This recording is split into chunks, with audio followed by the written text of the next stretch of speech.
Oi, pessoal.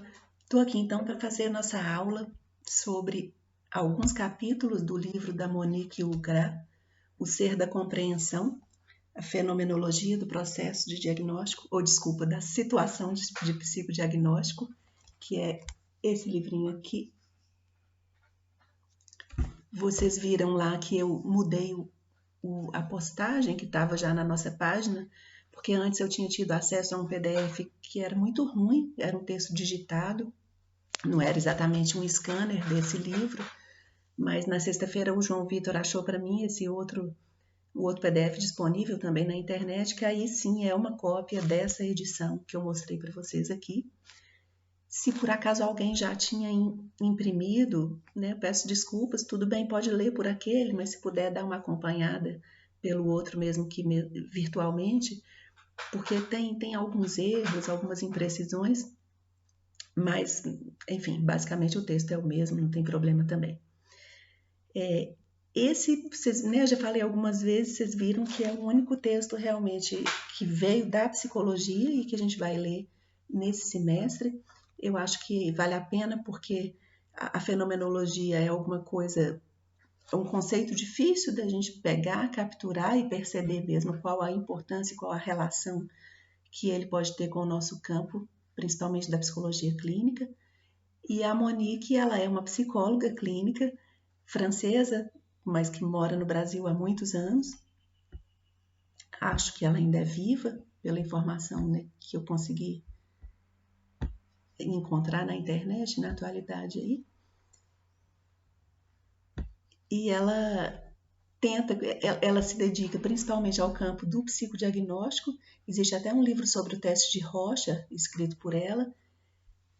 E ela vai tentar, com esse livro, O Ser da Compreensão, trazer mesmo esse enfoque básico, né, esse paradigma colocado pela fenomenologia como um modelo de aproximação, né, do nosso objeto de conhecimento, seja ele qual for. Ela vai trazer essa ideia para o campo do psicodiagnóstico, pensando que a fenomenologia pode então oferecer para nós um modo de aproximação dessa outra pessoa que veio, que está aqui à minha frente, em busca de um retrato, né? Vamos dizer assim, o psicodiagnóstico seria uma compreensão momentânea, quase que como um instante fotográfico da sua realidade, da sua situação existencial nesse momento, né? É isso que o diagnóstico dá conta de fazer. Mas como ela mesma fala no início, isso que ela propõe para o diagnóstico claramente pode ser estendido para um processo da psicoterapia. E o que a gente vai perceber aqui, né, na esteira aí do que a gente acabou de ver na semana passada, que foi tentar começar a compreender a fenomenologia a partir de um texto mesmo do Russell, é aquele esquema básico de pensar o relacionamento pessoa-mundo, né? Consciência-mundo ou sujeito-mundo, enfim. E a Monique, então, vai oferecer para nós um panorama em que, ao se perguntar e ir atrás de perceber no relato, na fala daquela pessoa sobre si mesma, como é que ela se relaciona com algumas dimensões do seu mundo, ela vai conseguir chegar a uma compreensão dessa própria pessoa, né? E aí ela escolhe aqui o que ela considera as dimensões essenciais, né, que seriam da existência humana. Ela vai falar da relação da pessoa com o tempo, com o espaço, com o outro e com a obra entendida aí como um fazer de si mesmo por meio da linguagem, então a importância da linguagem é muito grande, e um último capítulo pequeno especificamente sobre a obra artística, sobre aquilo que nós produzimos como obra mesmo na vida. A gente não teria condição de ler esse livro todo.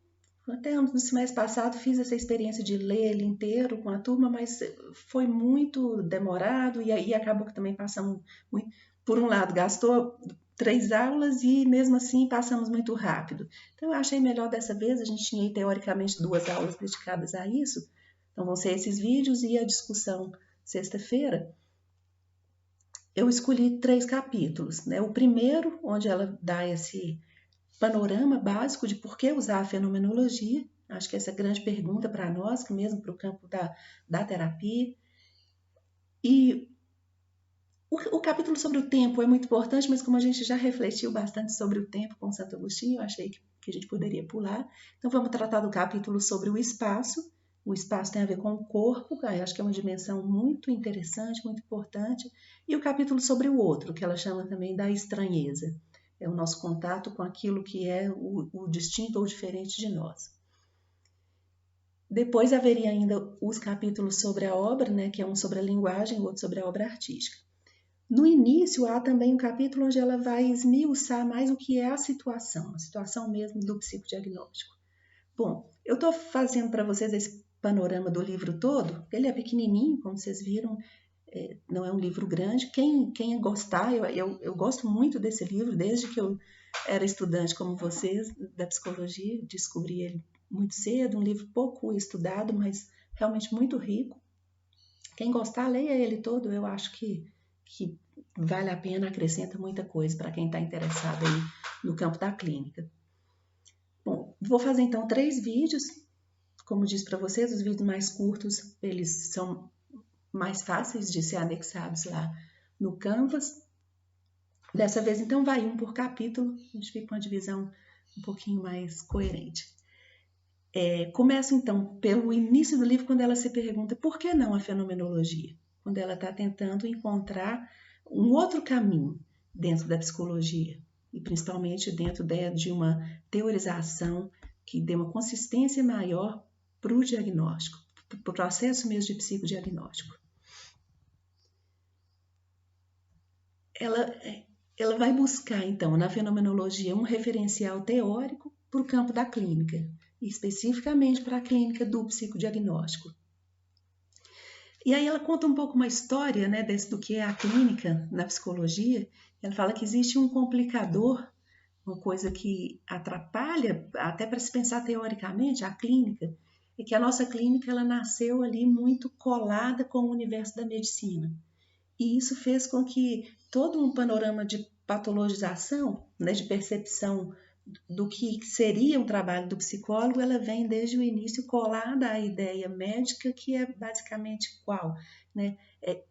Fazer o diagnóstico no sentido de encontrar qual é a doença daquela pessoa e fazer um plano de tratamento para se minimizar os efeitos daquela doença ou, quando for possível, curá-la. E isso é fácil a gente perceber que isso pode ser muito complicado para o psicólogo, porque a gente não está lidando só com doenças, ainda que doenças existam também no campo aí do psiquismo. Mas a noção, ela considera que a noção mesmo de doença, de diagnóstico e de tratamento são ideias complicadoras para o campo da psicologia clínica que poderia talvez ter se construído de uma outra maneira. Ela acha que também, quando ela se refere a esse nascimento da clínica muito junto à medicina, ela está falando claramente da psicanálise, né, daquele início dos trabalhos do Freud. Freud era um médico, as primeiras pessoas que trabalharam com ele, os primeiros grupos que se fizeram em torno do Freud, quase sempre eram médicos, né, aos poucos que veio surgindo a ideia da psicanálise como um campo separado da medicina e aí cada vez mais próximo da psicologia. Então ela chama isso também, ela cita um autor, Castel, e para usar o termo psicanalismo, com a ideia de que foi essa difusão muito grande da psicanálise na cultura que ajudou ainda mais a gente ter quase uma fixação um pouco nessa ideia da patologia. Quem nunca brincou, né, quando se torna estudante de psicologia, de tentar encaixar as pessoas nos diagnósticos, aquela estrutura básica psicanalística de pensar a neurose, a psicose, a perversão, dentro da neurose 3 formas clássicas, onde quase todo mundo estaria encaixado. E isso realmente impregna o nosso campo dessa ideia, né, dessa quase obsessão, às vezes, por buscar o nome da coisa que deve ser tratado em cada situação humana. E aí ela vai dizer isso leva a uma certa fixidez do campo clínico da psicologia. E buscando, então, traçar uma alternativa para isso, até um outro vocabulário, para sair do vocabulário que ela chama de patologizante, ela vai recorrer à fenomenologia. E aí eu vou ler aqui uma frase onde ela traz, citando outro autor, que é Lagache, uma definição mesmo para o psicodiagnóstico, que seria identificar e explicitar o modo de existência do sujeito no seu relacionamento com o ambiente em determinado momento.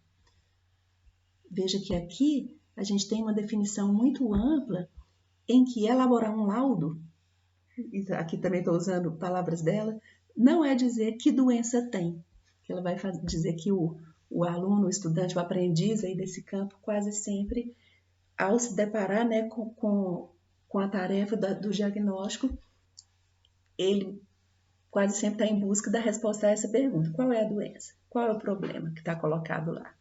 Então, quando ela define o diagnóstico como a identificação e explicitação de um modo de existência de um sujeito no seu relacionamento com o ambiente, em determinado momento, aqui a gente não está falando que doença tem, em momento algum. Essa ênfase na ideia do determinado momento é muito importante, isso é o diagnóstico, como eu disse no início, né? É uma foto, é um traçado que se faz, né? Um panorama da pessoa naquele momento da sua existência. E é isso então que ela vai buscar ao abordar aí as dimensões que ela escolheu, como é que a gente pode fazer para conseguir identificar e explicitar tal modo de existência desta pessoa nesse momento.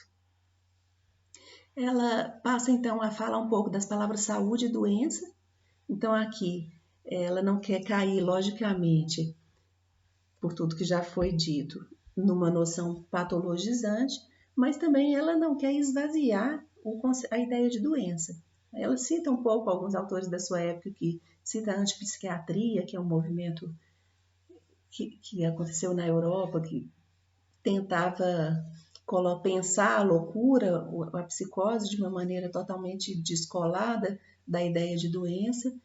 E isso, por mais que tenha sido interessante em termos de crítica à cultura psiquiátrica da época, a Monique está dizendo que isso pode ser também muito perigoso, porque existe sim, né, a doença mental, no sentido de que pessoas que atravessam, né, esse limiar mesmo da loucura, da psicose, a gente está lidando ali com muito sofrimento, com muita dificuldade em situações que precisam de fato ser contidas e tratadas à custa de realmente uma vida que ela não pode ser tratada só como rebeldia, né, como rebelião às instituições sociais.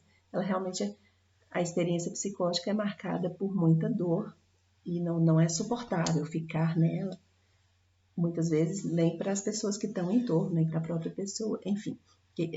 Isso aqui eu não quero entrar tanto nessa questão, mas só para dizer que a Monique está trabalhando com a ideia, sim, de doença, mas não de forma fixada e nem de forma que a gente precise pensar em doença o tempo todo. Por outro lado, ela vai dizer, é preciso também que a gente reconsidere a palavra saúde. É possível falar em saúde mental. Saúde não pode ser entendida só como adequação completa à sociedade.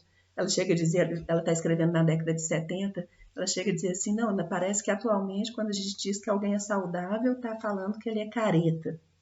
Acho que para nós hoje essa noção já se esvaziou um pouco, mas talvez alguns de vocês ainda reconheçam isso, que é pensar a pessoa sem patologias, né, sem problemas psíquicos, seria aquela completamente encaixada no seu meio social. Então, não é essa a ideia que ela vai trazer, ela vai pensar uma ideia de saúde um pouco, muito mais aberta à transformação e ao movimento do que essa noção de adequação social. Então, ela vai dizer, a normalidade é a capacidade adaptativa do indivíduo frente às situações vividas.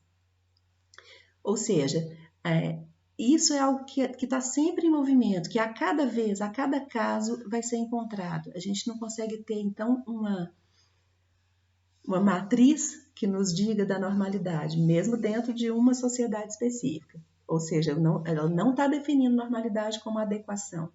Ela está dizendo a capacidade de adaptação, de se relacionar, de se manter em funcionamento psíquico, né, em movimento consigo mesmo, frente a qualquer situação que a realidade coloque. Não quer dizer também uma fixidez em si mesmo, né? A ideia da capacidade adaptativa diz do movimento, a capacidade da pessoa de se relacionar com o que lhe acontece e manter-se, né, num nível satisfatório, sem maior sofrimento, ou mesmo no caso do sofrimento, ser capaz de enfrentar a onda também que traga o sofrimento.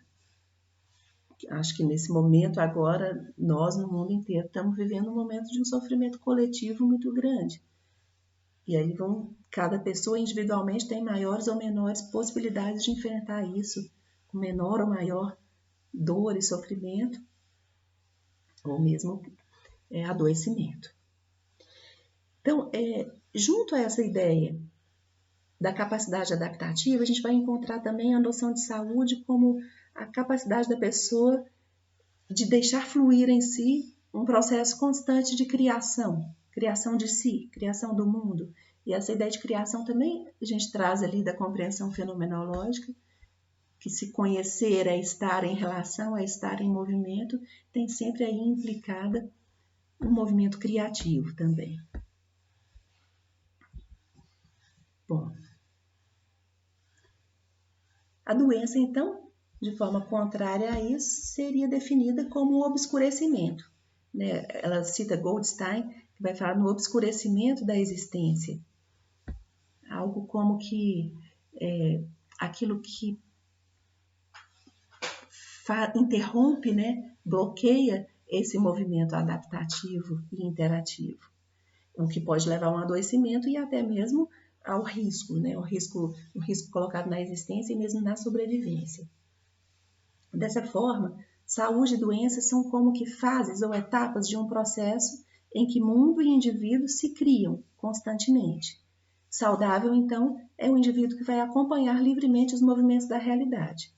Ele se adapta, mas sem se perder na estereotipia daquela adequação sem saída, né? sem possibilidades transformadoras, de si mesmo e do próprio mundo, no que ela depois vai chamar da criação da obra, né? Que é a criação inserida no mundo.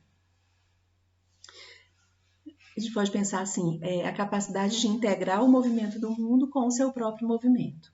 Não é a pessoa, então, no movimento da saúde, né? Desse modo que ela está definindo.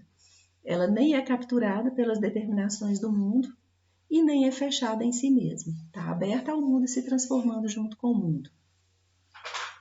Então, a gente vai lembrar lá com o Russell ainda que mundo é mundo compartilhado.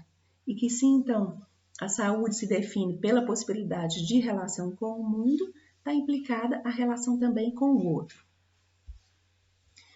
Se existir é coexistir, a integração com o mundo vai dizer de algum nível de integração com quem está em torno também. E aí ela veio construindo esse texto até aqui sem se referir muito nem à fenomenologia, nem à filosofia da existência, mas de repente conclui o que nós já percebemos também, que tudo que ela diz até aqui se aproxima do que ela vai chamar da perspectiva da filosofia existencialista, ou que a gente pode chamar melhor de filosofias da existência, que são filosofias ancoradas na fenomenologia, que pretendem então examinar o ser humano na sua situação existencial. Ela vai apontar também que todo psicólogo deve ter clareza em relação ao ponto de vista filosófico, onde está, que seria o alicerce do seu trabalho. E então é isso que ela está querendo dizer, que o trabalho dela está aqui ancorado na fenomenologia e na filosofia da existência, e que ao fazer o psicodiagnóstico, então ela propõe uma fenomenologia do psicodiagnóstico ou no psicodiagnóstico. E segue algumas orientações primeiras. O abandono de conceitos e saberes anteriores, a redução, que a gente conversou tanto na sexta-feira, a busca de sentido naquilo que é manifesto, ou seja, o que é manifesto no processo da terapia ou do diagnóstico é principalmente a fala da pessoa sobre si mesma, a narrativa da pessoa. Vai então buscar sentido nisso. Essa manifestação vai acontecer onde? Aí a gente volta para aquela questão da interação sujeito e objeto. Ela vai dizer o que é manifesto no processo do diagnóstico ou da terapia, ele é manifesto na subjetividade do observador. Ou seja, o observador, que é o psicólogo ali, aí a gente volta para aquela questão, a necessidade do psicólogo de se auto-perceber também, no momento em que está ali diante do outro. Então, a gente teria a subjetividade do observador diante da subjetividade do observado, e nisso um movimento que vai levar ao que é a objetividade possível entre duas subjetividades. Então, ela não está falando de uma objetividade que objetifica, que torna objeto aquele sujeito à sua frente, mas tentando buscar qual é a objetividade possível quando uma subjetividade se põe a tentar compreender a outra. Então, essa objetividade possível diz respeito à observação do psicólogo, que é o observador, e que vai ser uma observação voltada ao mesmo tempo para si mesmo e para aquele outro que se deseja compreender. Como a gente já sabe, no universo da fenomenologia, essa compreensão que vai ser atingida, ela vai ser sempre limitada e sempre renovável, sempre passível de mudança, de alargamento, né, de recomeço até, se for o caso. Por isso a tarefa do psicólogo clínico ela é sempre infinita, sempre por fazer, nunca terminada, nunca chegada no ponto de quebra-cabeça completo, encaixadinho. Não, sempre vai haver uma fresta, um buraco por onde você pode, de repente, encontrar novas compreensões e oferecer novas possibilidades para a pessoa em terapia também. Ou seja, o esforço do psicólogo diante da tarefa do diagnóstico, ela tem um sentido dúplice, né? Duplo. Por um lado, um aprimoramento técnico. É preciso estudar, conhecer, saber o que está fazendo, se vai fazer uso de recursos, de testes que sejam muito bem compreendidos e conhecidos. E, por outro lado, um aprofundamento no conhecimento de si mesmo. Isso vale para a psicoterapia também, isso vai valer sempre para um trabalho de um psicólogo. Ele precisa saber de si ao buscar saber do outro. Por outro lado, ela vai dizer o conhecimento de si também tem um sentido duplo. Que por um lado ele tem um sentido técnico, porque ao me conhecer eu vou saber melhor quais são os limites de mim mesmo naquilo que eu estou vendo no outro, conseguir reconhecer que algumas vezes aquilo que parece ser do outro na verdade é meu, então isso tem uma importância técnica mesmo muito grande, é o reconhecimento da projeção, se a gente quiser usar essa palavra. Mas, por outro lado, também tem o sentido de treino, né? Ao fazer o exercício de me conhecer, eu estou me colocando no aprendizado, né, do aprimoramento da capacidade de conhecer o outro.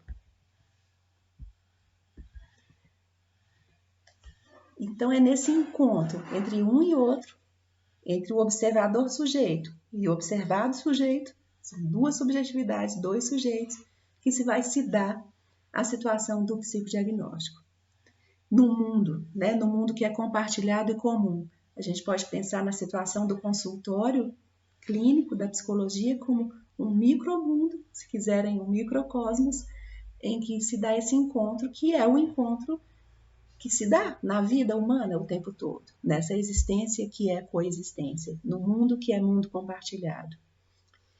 E esse encontro, né, aí em toda a sua complexidade, abertura, é nesse encontro que acontece a possibilidade de um conhecimento objetivo sobre o outro que é uma subjetividade também. E aí, a partir daí, a partir desse referencial primeiro, que a Monique vai trabalhar com com as dimensões que ela vai oferecer, então, como sendo as balizas, os pontos, as perspectivas por onde nós vamos olhar para a pessoa em diagnóstico. Vou interromper aqui recomeço no outro falando sobre o espaço.